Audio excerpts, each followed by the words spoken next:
content in the Ghanaian context refers to the quantum or percentage of locally produced materials, personnel, financing, goods and services used in the oil and gas industry, which can be measured in monetary terms. It defines local participation specifically as the level of Ghanaian equity ownership in the oil and gas industry. Local content in the oil and gas sector of Nigeria is defined as the quantum of composite value added or created in the Nigerian economy by a systematic development of capacity and capability through the deliberate utilization of Nigerian human, material, resources and services in the Nigerian oil and gas industry.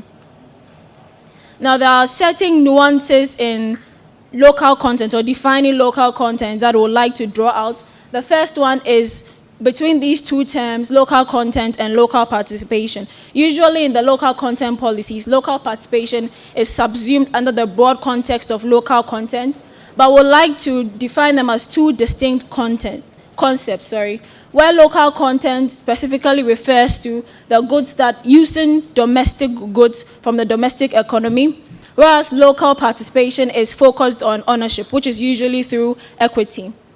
Then we'd like to look at protectionism and import substitution, which are usually or sometimes interchanged with the local content concept. Protectionism is usually an intended or unintended economic policy of restraining trade between countries, and is usually done through tariff, import quotas, and the like. Now, import substitution is also an intentional national policy or legislation which requires the substitution of imports for domestically produced goods.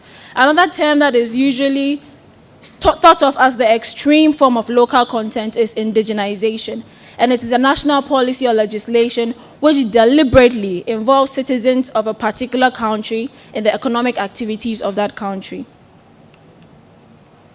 Now, there are several arguments that have been proposed or propounded to support local content and why it is needed.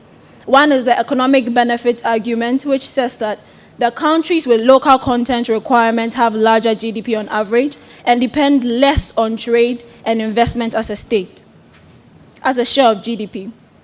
Also, that local content fosters attainment of short-term benefits, basically job creation, employment, and it also fosters long-term objectives such as growth, economic growth, and development. It also increases the tax base for government and allows infant industries to thrive. It allows the transfer of technology and knowledge and helps to diffuse the market power of foreign players.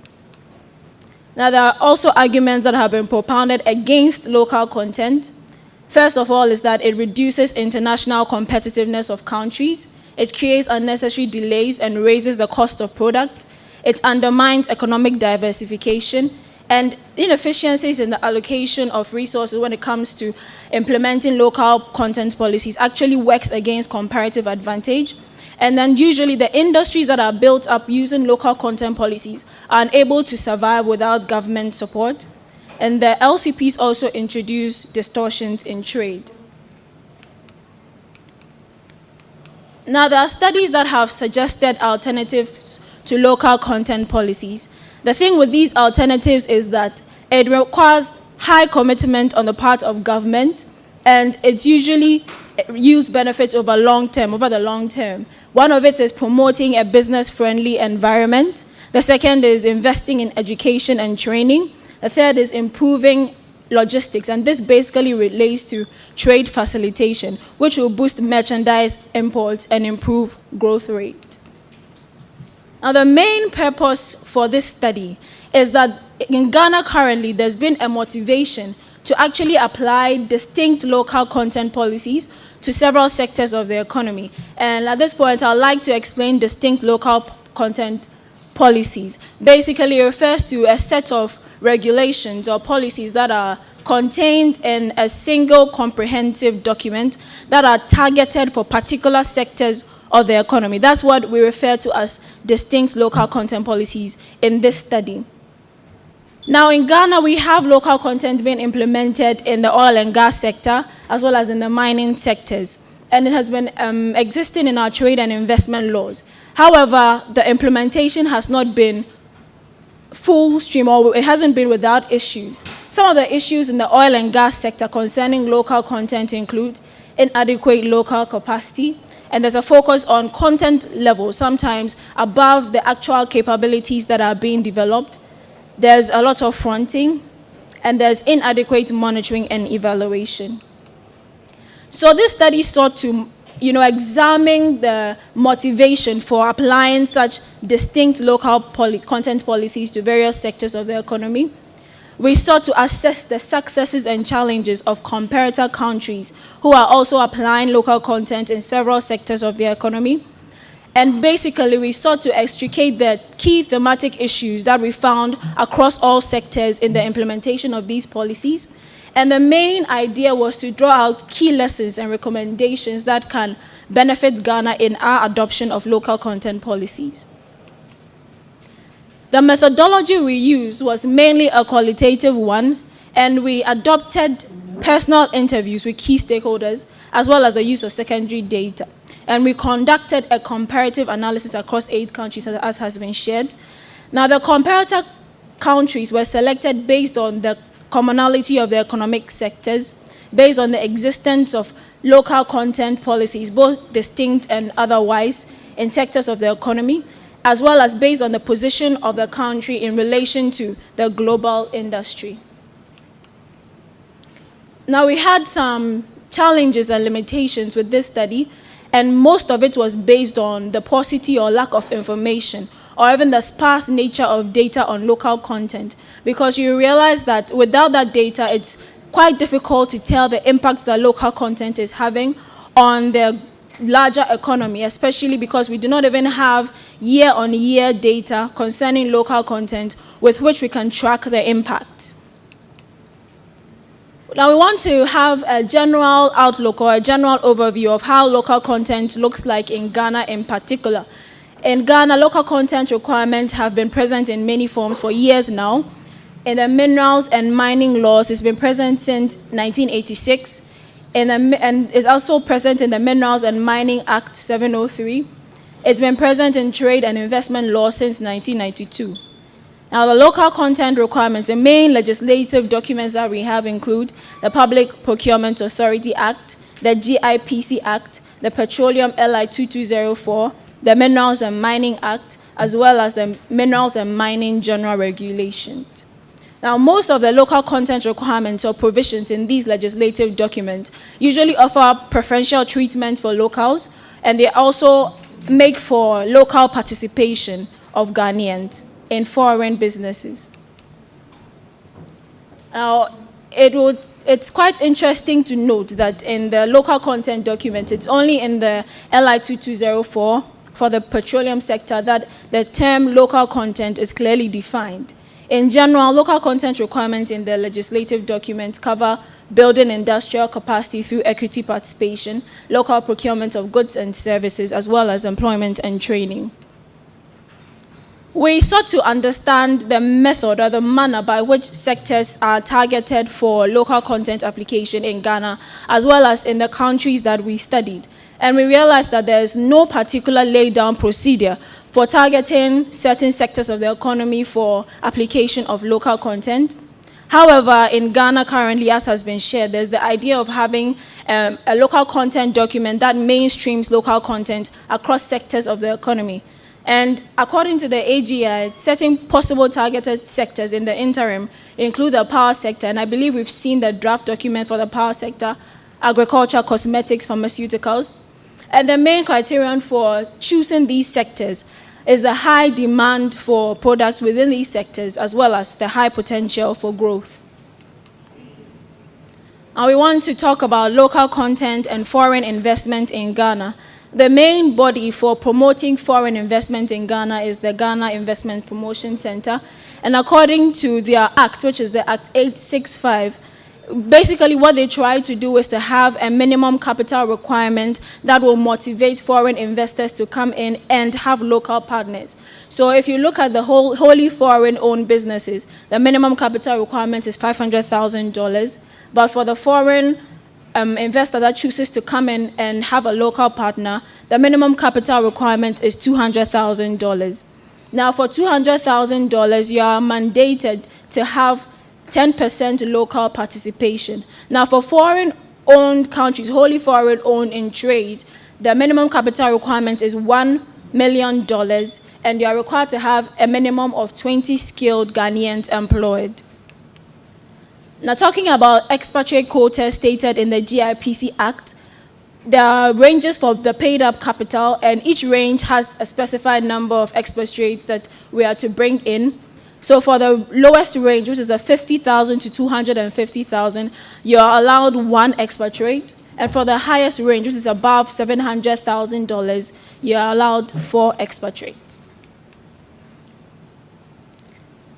So concerning the 10% local participation and the expatriate quotas, it is stated in the Act that it is to apply to all sectors of the economy. However, in the oil and gas sector, when it comes to exploration and production in the upstream sector, there's a 5% requirement for local participation. We realize that there's a little glitch with the harmonization between these two laws, because when you look at goods and services for the oil and gas sector, this 10% local participation applies. But for upstream activities, it's up to 5% local participation. Now, the general sentiment of investors is that of apprehension. However, foreign direct investment in itself has not declined, even though local content has been applied. After the passage of the Act 865 itself, investment is recorded to have increased by 56.25% over the period 2013 to 2017. It remains, though, to be verified whether the investment could have actually increased by more than this percentage had there been no local content requirement.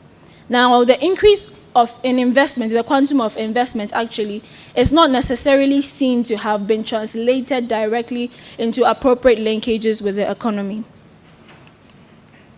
For the oil and gas sector, the main driving force for investment are geological prospects. The implementation of the LI 2204, foreign investment to the sector has actually not declined. If anything, it has increased. However, for the provision of goods and services for the oil and gas sector, there's a mandatory incorporation of a joint venture between foreign companies as well as with local companies. And it was reported by the Petroleum Commission that this usually causes some of the foreign investors to pull out at the tender stage. And this reduces the competitiveness of the tender for oil and gas services, and the best price may not be obtained. Now, this particular fact seems to be corroborated by data from GIPC, which indicates that investment in the oil and gas services sector in particular declined sharply after 2014, which coincides with the implementation of the LI 2204. However, this particular decline cannot be correlated, or we cannot say that it's caused by the application of the local content policy, because during that same time, we have the situation where the oil prices were going down, and to investors, it is believed that that is even more important, or is weightier.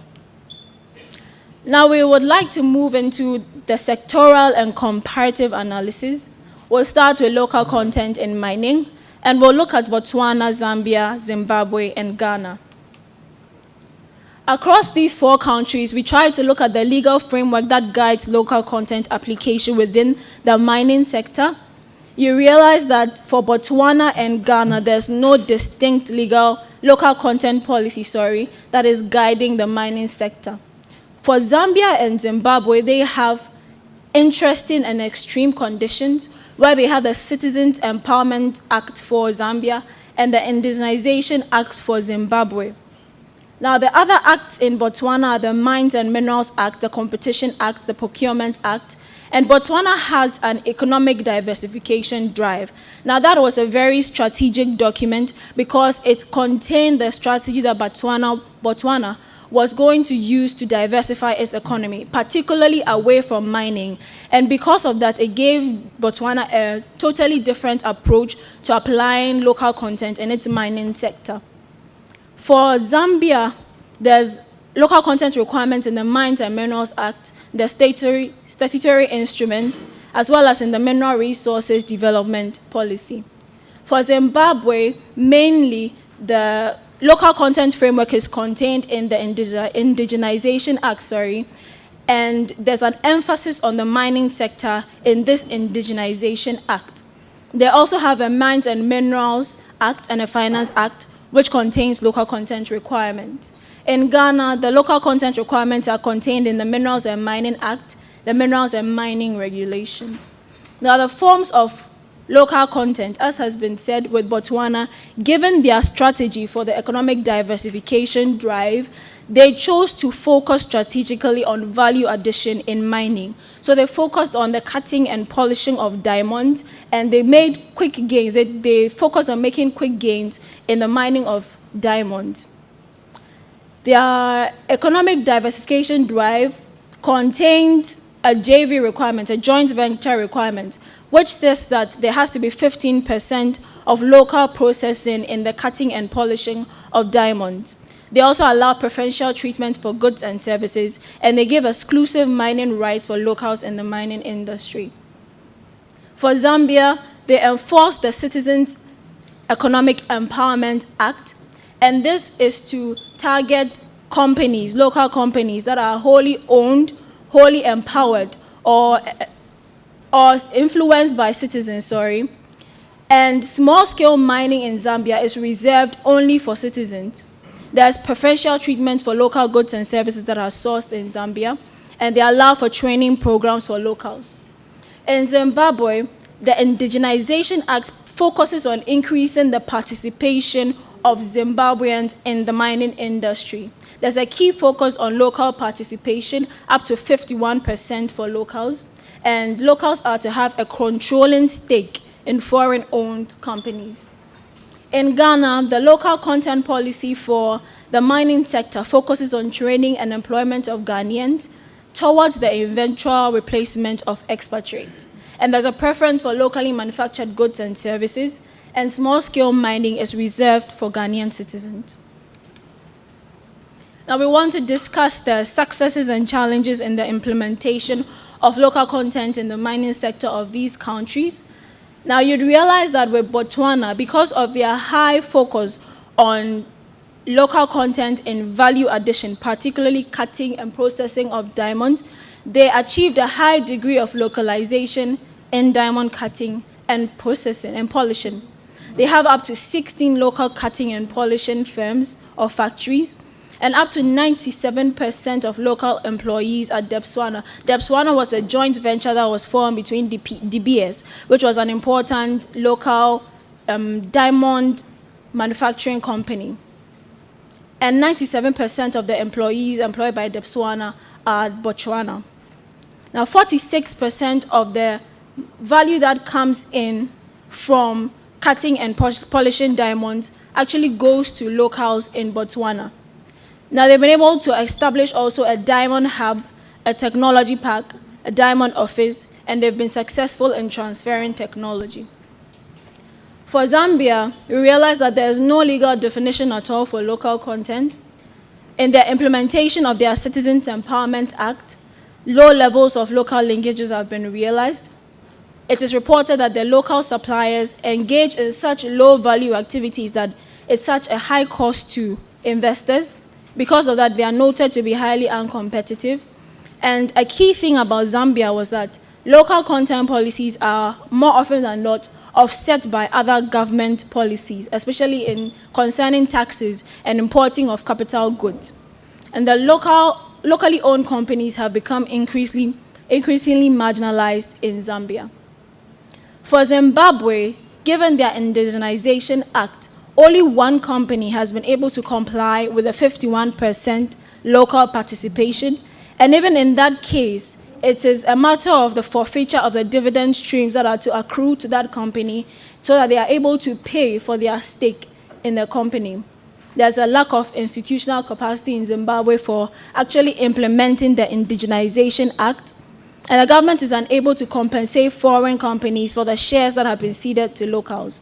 It is considered a very hostile environment for foreign investors, and the IEE has subsequently, just the beginning of this year, been amended to remove that 51% local ownership for all sectors except for diamond and platinum mining.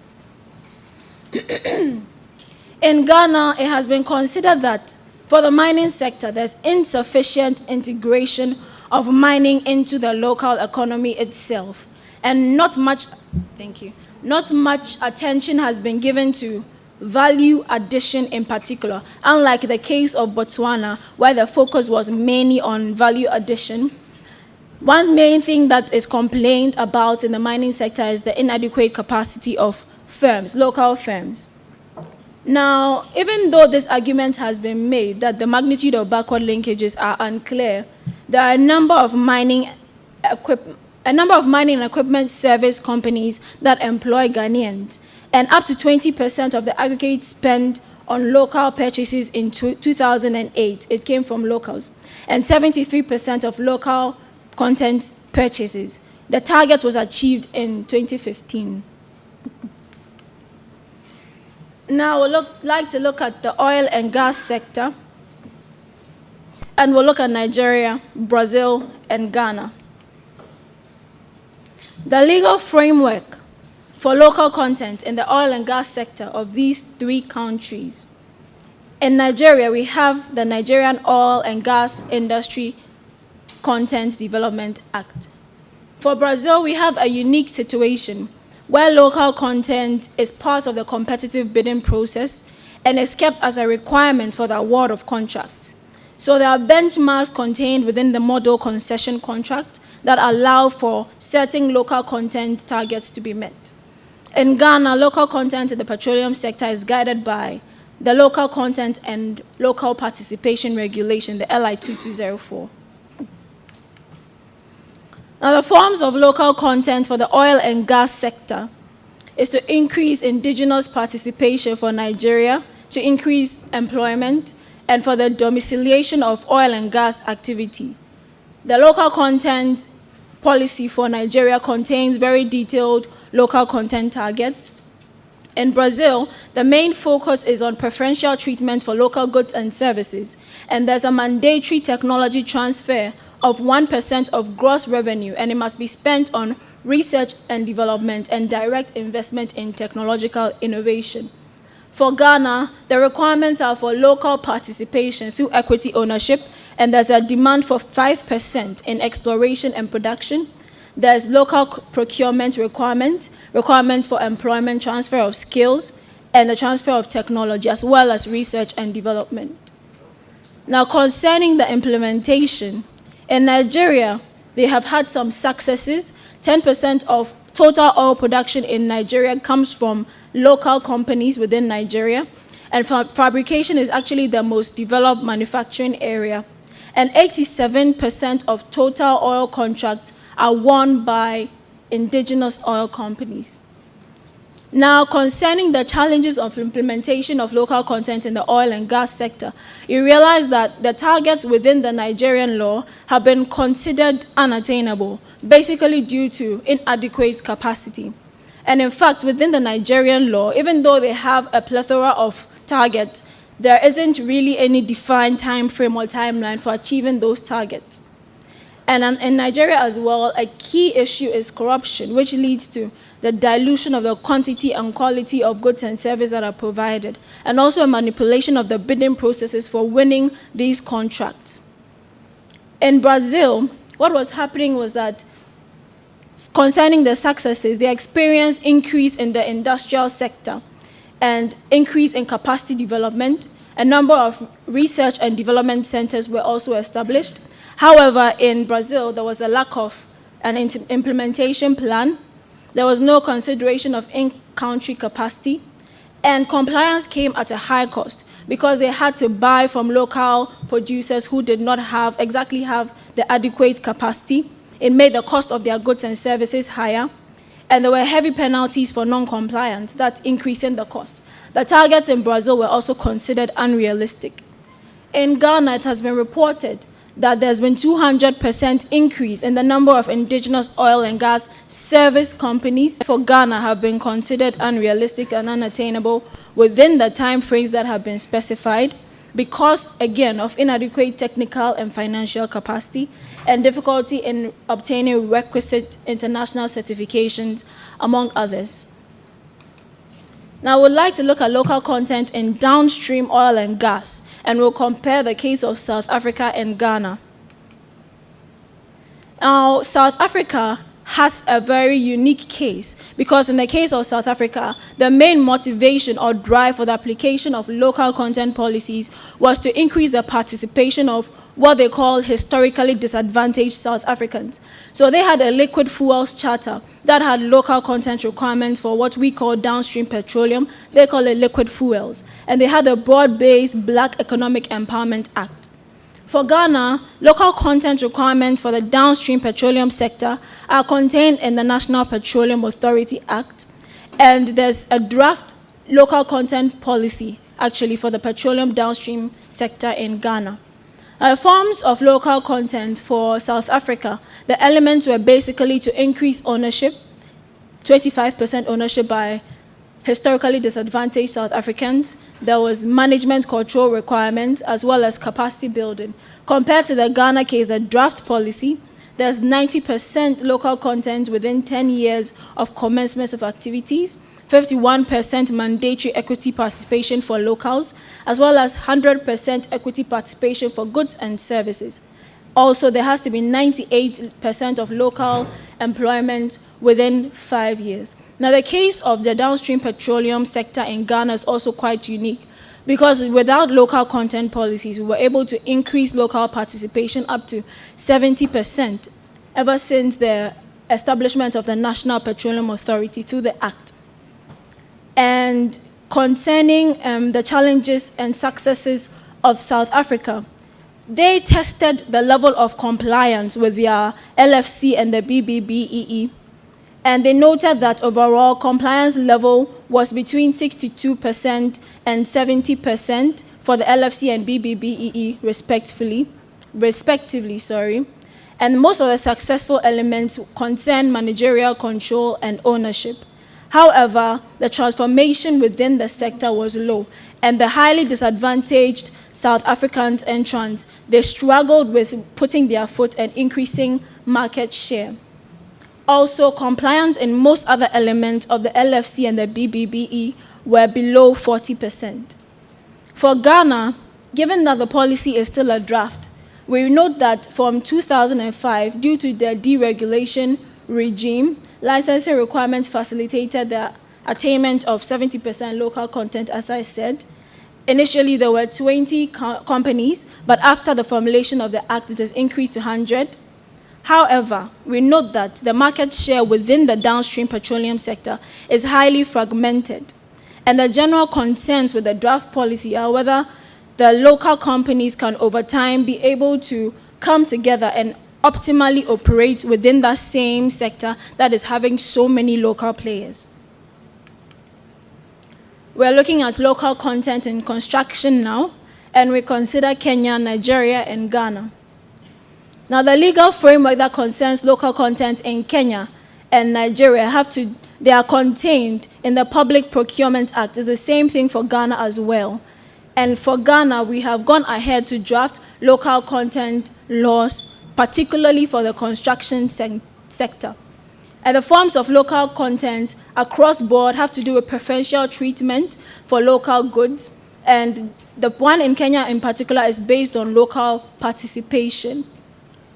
Also, there's selective preference based on that same local participation. In Nigeria, they also have a draft local content policy for the construction sector. And in that particular draft document, they are to attain 60% local content. Now, for the Ghanaian draft, there's supposed to be preferential treatment, which is to achieve 70% local content.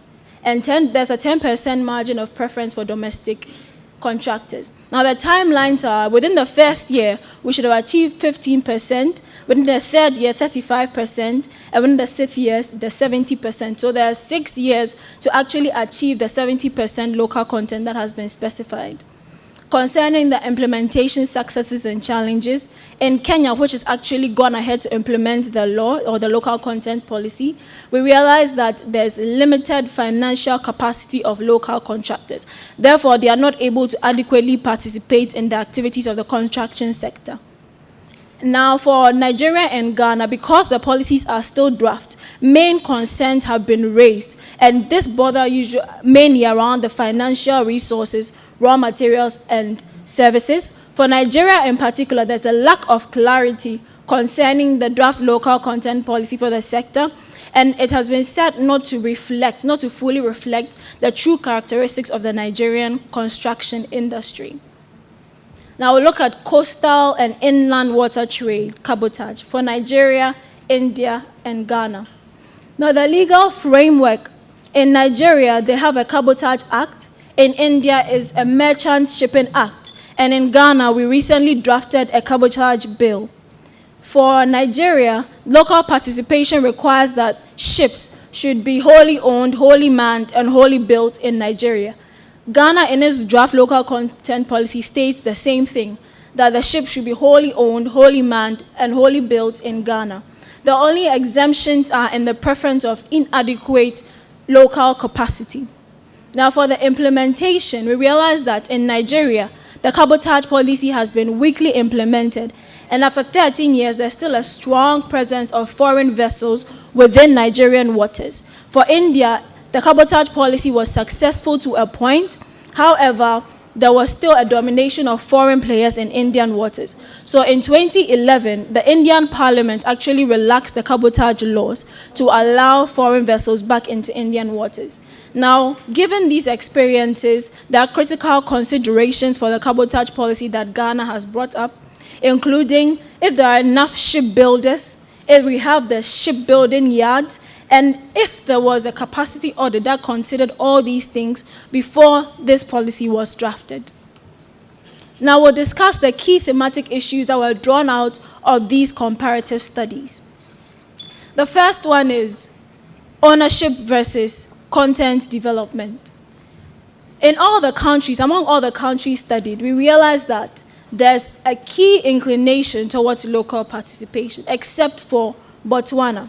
Now, for the countries that pursued strict local participation or forced ownership, the results in the long term were counterproductive.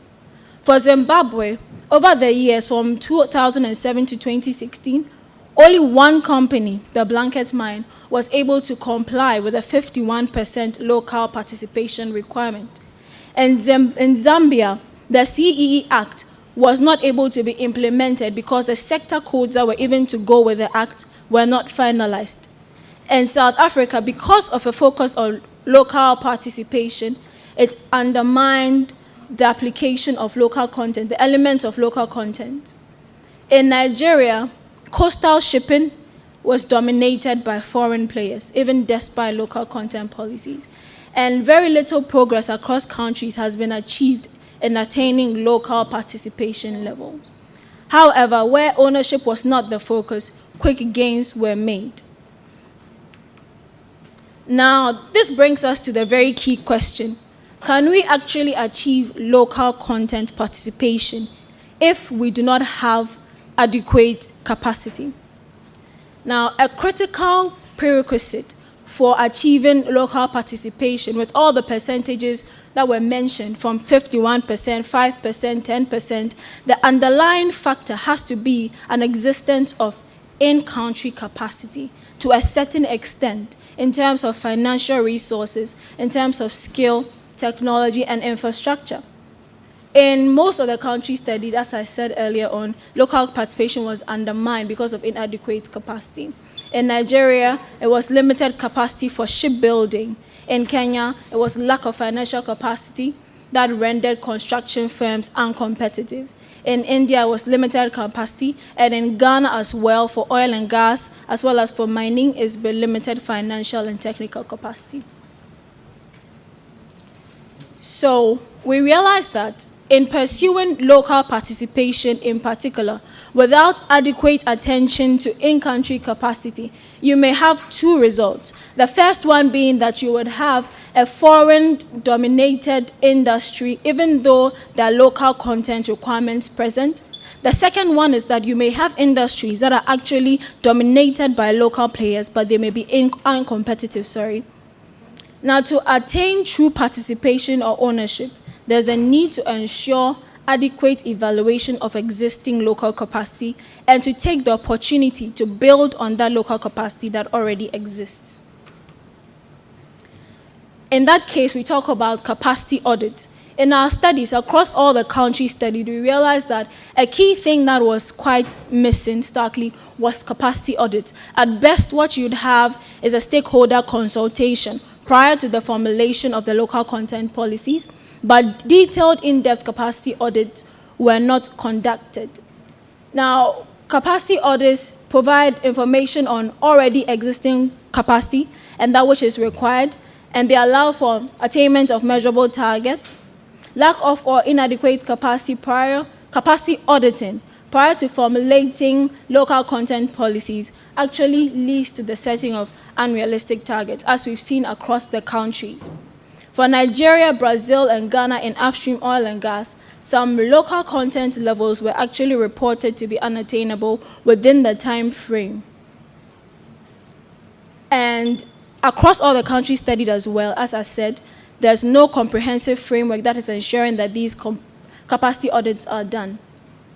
Now, the main things that capacity audits should address are, number one, why local content is needed, whose capacity needs to be developed, how the capacity will be developed, what capacity already exists, and how the capacity will be used once developed. And our focus here is on empirically assessed metrics using a specialized model to inform local content targets. A key question that we need to ask is who pays more for local content? Who bears the economic and other associated costs of local content implementation? And how does this affect us and the heavy penalties for non-compliance? The costs were actually passed through the supply chain, and ultimately the citizens as well as the government was affected. In Ghana, local content expenditures may actually be considered as cost deductible, meaning that the petroleum revenues that should accrue to government do not accrue to government. And particularly for petroleum revenues, if they are expended in this way and local content objectives are not fully realized over time, then it means that petroleum revenues are not being used as they should be used. An argument for the cost of local content is the short-term cost versus the long-term benefit. And the argument is based on the fact that local content is absolutely necessary. If even within the short term, the cost far outstrips the benefit, in the long term, the benefits will be realized. But however, the assumption here is that the local content implementation process is fully robust and results are being seen, or the impact is being seen year on year or over time. If this is not the case, it will be difficult to realize the long-term benefits based on which this argument is made. Now, given the cost of local content policies, it's very necessary they are adequately tracked and monitored to ensure that the benefits that are accruing over time outweigh the cost. Now, across the countries and sectors studied, the tracking of local content was seen as non-deliberate and non-comprehensive. Ghana, according to LI 224, is supposed to measure local content on a field-by-field basis from the time of award of contract. But you can hardly see such a trend or even data that will allow you to monitor such a trend over time. In Nigeria, as was mentioned earlier, even though the Act has specified particular targets, there is no timeline for monitoring these targets. In Brazil, they use weighted percentage targets for their model concession contracts, which contains the local content requirement. However, given the fact that the terms of bidding can change, it is highly possible that the local content requirements can change over time. A key question is what signal local content is sending to foreign investors. They have a tendency to send negative signals to foreign investors, which may eventually inform their decision to carry out business within the country. We saw this clearly in the case of Zimbabwe. Given that their indigenization policy was quite extreme, some of the companies stopped operations and there was investor flight. In Ghana currently, we've not had such a situation where the impact on foreign investment has been so great, but there's a general concern about future investment. Another key thing that we noted in this study was the lack of harmonization or the incoherence when it comes to key stakeholders that have a local content mandate. Because of the lack of coherence in policy implementation, it contributed to inconsistency and unpredictability. In Zimbabwe, for instance, there's the existence of different licensing bodies, So the president can actually award you a contract, the Ministry of Energy can award a different contract. In Zambia, we also had the situation where local content policies were offset by other policies, other government policies. In Ghana, for instance, we realized that that same misalignment and lack of cohesiveness also existed. For instance, the AGI is planning to implement several local content policies for several sectors. However, the Ghana Investment Promotion Center is actually not aware of these policies. Local content policies and international trade. One key thing that we think that should be taking note of is international trade in the framework of considering local content policies. And Ghana has not faced any trade challenges as yet, but we draw an example from India in the case of its solar energy sector, where it had to shut down its local content policies because the country was dragged to court that the local content policies were against certain trade requirements. So we're asking that trade be taken into cognizance in the drafting of local content policies. We're at our recommendations now. It's been a long talk.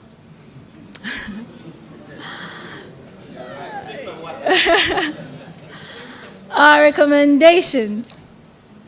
Our first one is the need to develop comprehensive metrics and a framework to appropriately track year-on-year achievement of local content targets, or at least improvement in local content levels. Because we have situations where I can approach any key stakeholder right now, and they'll tell me that, oh, before the implementation, we had 20 companies, and after we have 100 companies. But if I ask, in the year 2016 to the year 2017, how many people were employed, in which fields, by which companies, it will be difficult to actually get that data.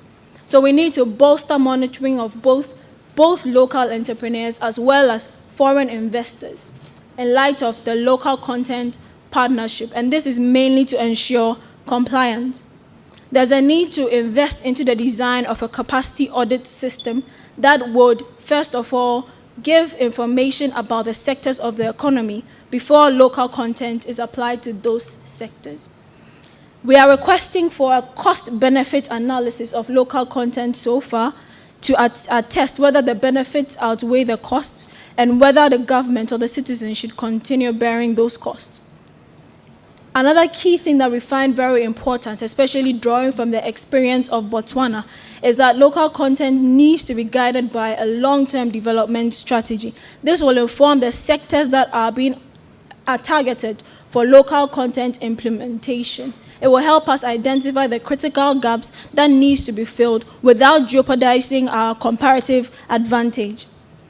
In sectors where local capacity is identified as inadequate, there's a need to focus local content efforts on attaining higher levels of employment and training if quick gains can be made from these two. Now, before I sign out, I'd like to say that we consider local content to be very important and desirable. However, the caveats that we have raised so far are also important and should be given consideration so that we can all enjoy the benefits that come from actually effectively implementing our local content policies. Thank you. And I'd like to acknowledge the team at IMANI that supported to undertake this assignment. Anita Nkrumah, she's around, so if you have any questions, you might ask her as well. Thank you.